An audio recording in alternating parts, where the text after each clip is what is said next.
know there's going to be a lot of people that are going to agree with some of the things I say, and a lot of people that are probably going to disagree, but that's every day on this show, so that doesn't bother me any. But we're talking about the George Floyd funeral now, and if you watched it yesterday, obviously it's an extremely sad situation. I feel horrible for his family and friends.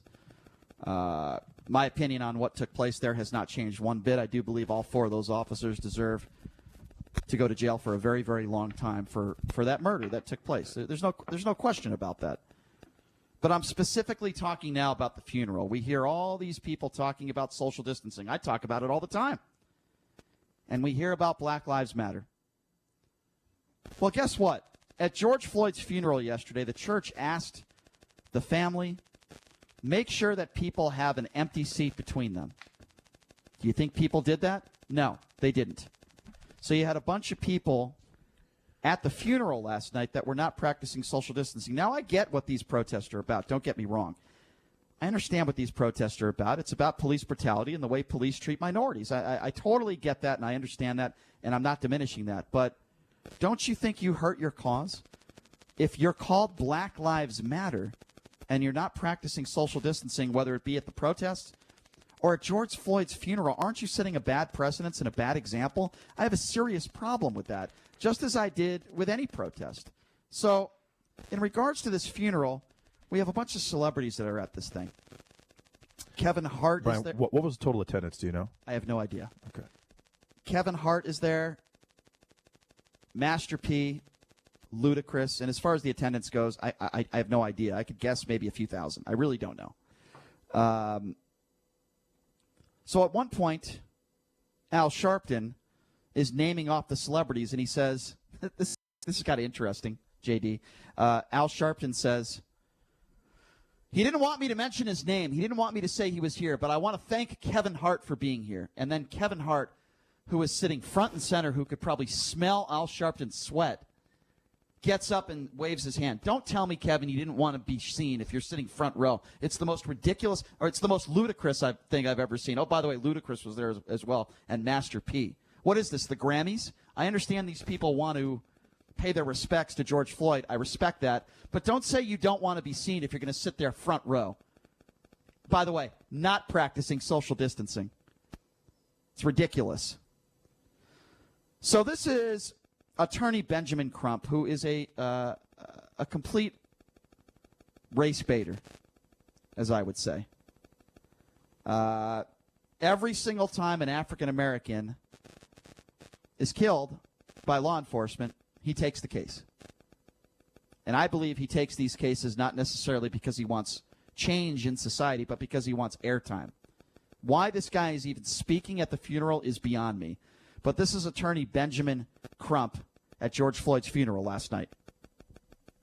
So when we fight for the George Floyds of the world, but more importantly, when we fight for the unknown George Floyds of the world, when we fight for the Trayvon Martins of the world, when we fight for the Terrence Crutches of the world, when we fight for the Michael Browns of the world. All right, hold on. Cut it. You lost me at Michael Brown, you doofus. Cut it.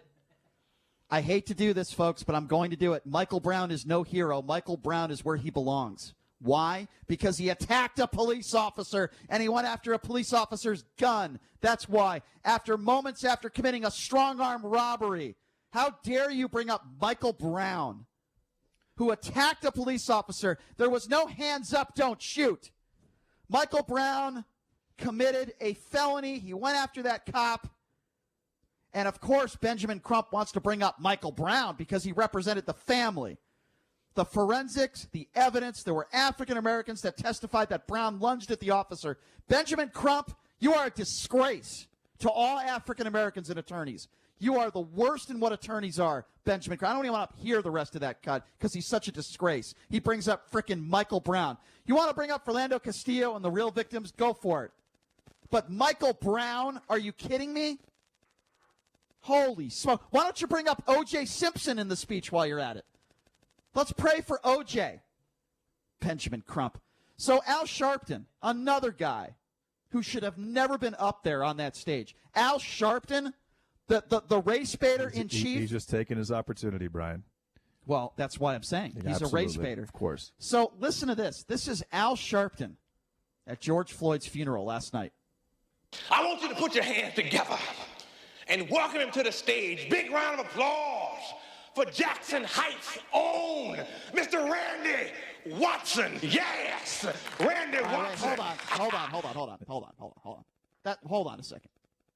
You might have thought that was Al Sharpton. Jeez. That was Coming to America. I believe that was Arsenio Hall. Is that correct? Sean Stein, what are you doing? That was a huge mistake. What are you No, doing? that was for our Coming to America segment that we were going to do later in the show. Right. Sean, we'll talk about that later, but yeah, we got to play the right cuts, buddy. Yeah, Sean, come on, get it together, buddy. That's Coming to America.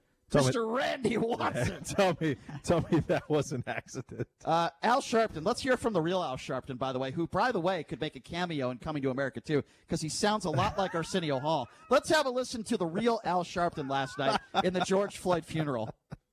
From the outhouse to the White House, we come a long way. God will, God shall, God will, God always has. He'll make a way for his children. Go on home, George. Get your rest, George.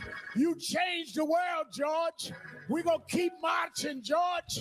We're going to keep fighting, George. We done turned the clock, George. We going forward, George. Time out. Time out. Time out. I love that organ. Time out. He sounds like Rick Pitino. What do you mean time out? Who's the guy playing the organ in the background? Fantastic. by the way? Yeah, I think it's Al. Listen, guys, in no way, shape, or form I don't want to get the hate emails. In no way, shape, or form am I making light of what happened to George Floyd, because I'm not. But can we all just laugh a little and say, why the hell is Al Sharpton up there preaching? Really? You couldn't find somebody better? Al Sharpton? And tell me he doesn't sound like Randy Watson. Tell me he doesn't sound like that guy. It's just ridiculous. It's just very hard to take him seriously. You Brian. can't take Al Sharpton It's seriously. Listen, it's very difficult I think to take him seriously. And that's why Coming to America is such a brilliant film, is that they mimic these type of reverence so well in that movie, and they're lampooning them, they're making fun of them. Yeah. And you know, Al Sharpton is a cartoon character. He is. Yeah, well, he shouldn't have been up there. Listen, don't get me wrong. It was very touching when George Floyd's family was up there speaking in pain, and I my heart goes out to them. It really does.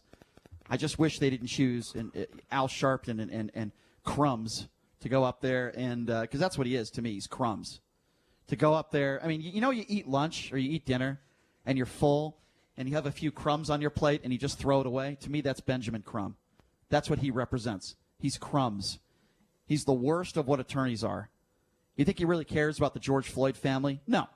He does all these CNN and Fox News interviews. Don't even get me started with this guy. Crumbs is his name. That's how I feel about this idiot.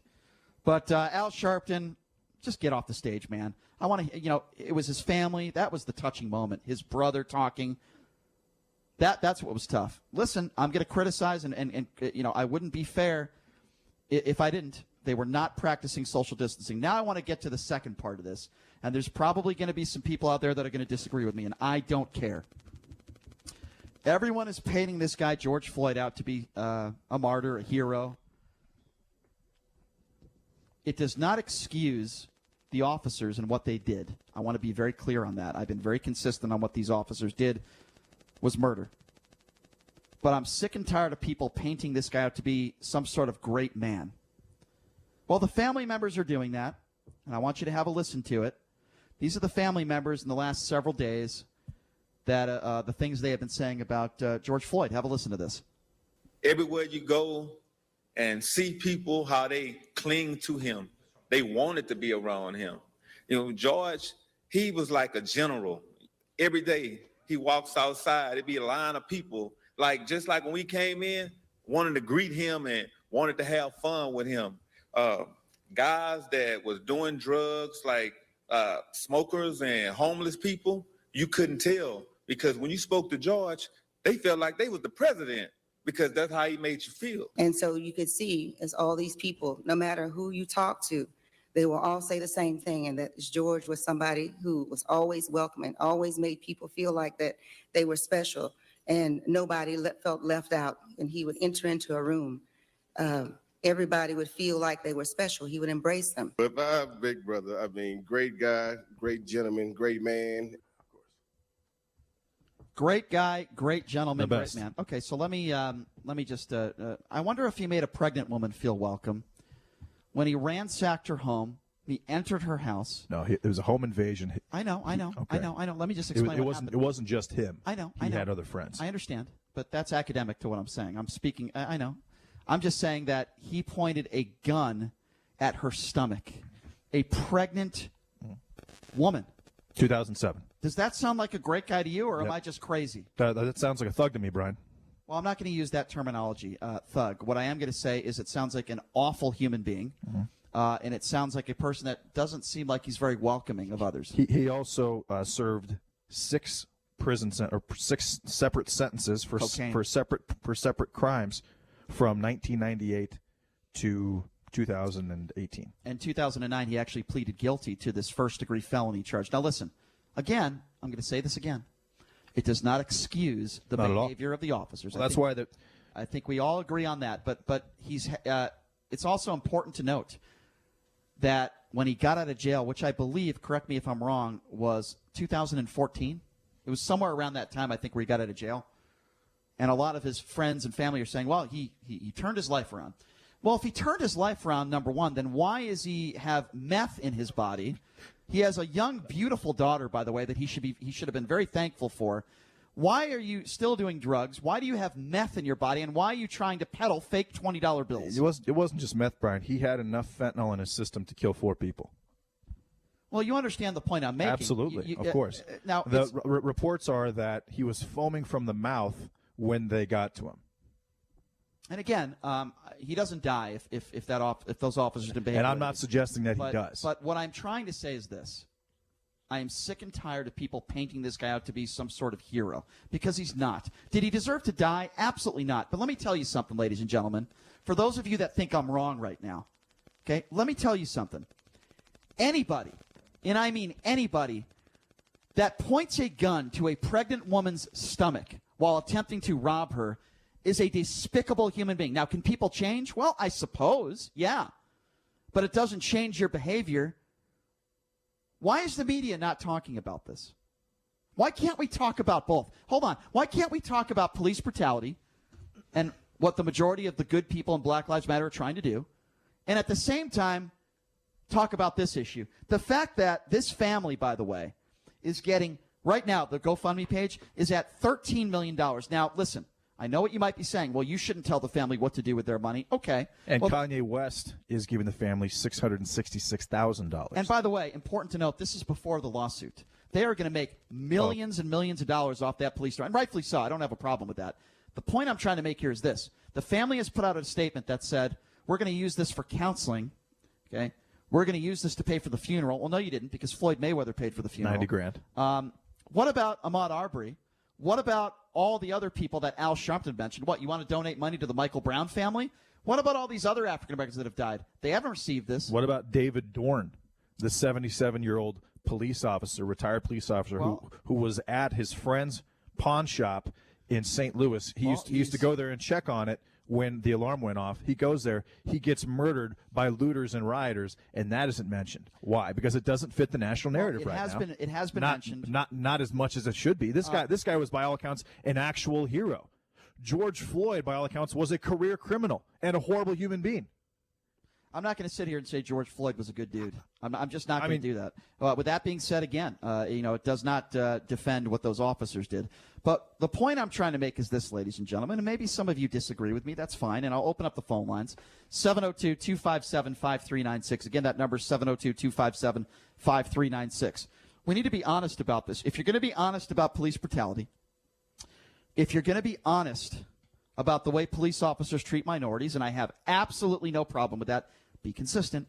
Don't bring up Michael Brown like Crumbs does, Attorney Crumbs. Don't bring up Michael Brown. I don't want to hear it. Talk about the Philando Castillo. Talk about those types of cases. Don't talk about Michael Brown. And if you're going to paint somebody in a positive light, they better not have committed a armed robbery and pointed a gun at a pregnant woman's stomach. I don't want to hear it. It doesn't excuse murder. It doesn't excuse what those police officers did to George Floyd. But come on, man. Let's be honest about this. Brian, do you think that police officers, when they pull over an African American who does not have an extensive criminal history, that they treat them the same as someone who has an extensive criminal history. George Floyd had he was in jail 6 times from 1998 to 2015. One of his arrests. I mean, obviously, if you are willing to put a gun to a pregnant woman's stomach while her house is being robbed or invaded, you're not a very good human being. But don't you think that if you're a police officer and you come in contact with somebody that is doing wrong again for, we'll say, the 10th or 12th time, that you are going to be on much more alert than you would under the narrative that every single African American is at risk of having happen to them what happened to George Floyd to me is totally inaccurate, because George Floyd, again, was a career criminal. I understand. There are a few people in the country right now that have, or that had the extensive criminal history that George Floyd had. I understand. It's a valid point. I'm trying to be as fair as I can here. Well, so am I. I didn't say you weren't. I've been on the side of Black Lives Matter, the ones that are protesting peacefully. I get where they're coming from. I understand. With that being said, I am going to call out. Listen, the family's grieving. I'm not trying to attack the family here. The family is grieving. They're hurting. I don't care if they're getting $100 million. It's a horrible situation. I feel for them. All the money in the world isn't going to bring George Floyd back. But what I am also trying to say is, for the people out there that are trying to paint this guy out to be some sort of hero, that are trying to paint this guy out there to be the model citizen that he was not. The proof is in the pudding, folks. He spent a lot of time in jail. He committed first-degree felony, pointing a gun at a woman's stomach. Did he deserve to die that way by police? Absolutely not. But don't tell me he was trying to turn his life around, and he was turning his life around, when the guy continued to do drugs and meth, and he's trying to peddle fake $20 bills. He has a beautiful daughter that he should have been thankful for. And if he was thankful for it, he wouldn't have been doing what he was doing that day. Period.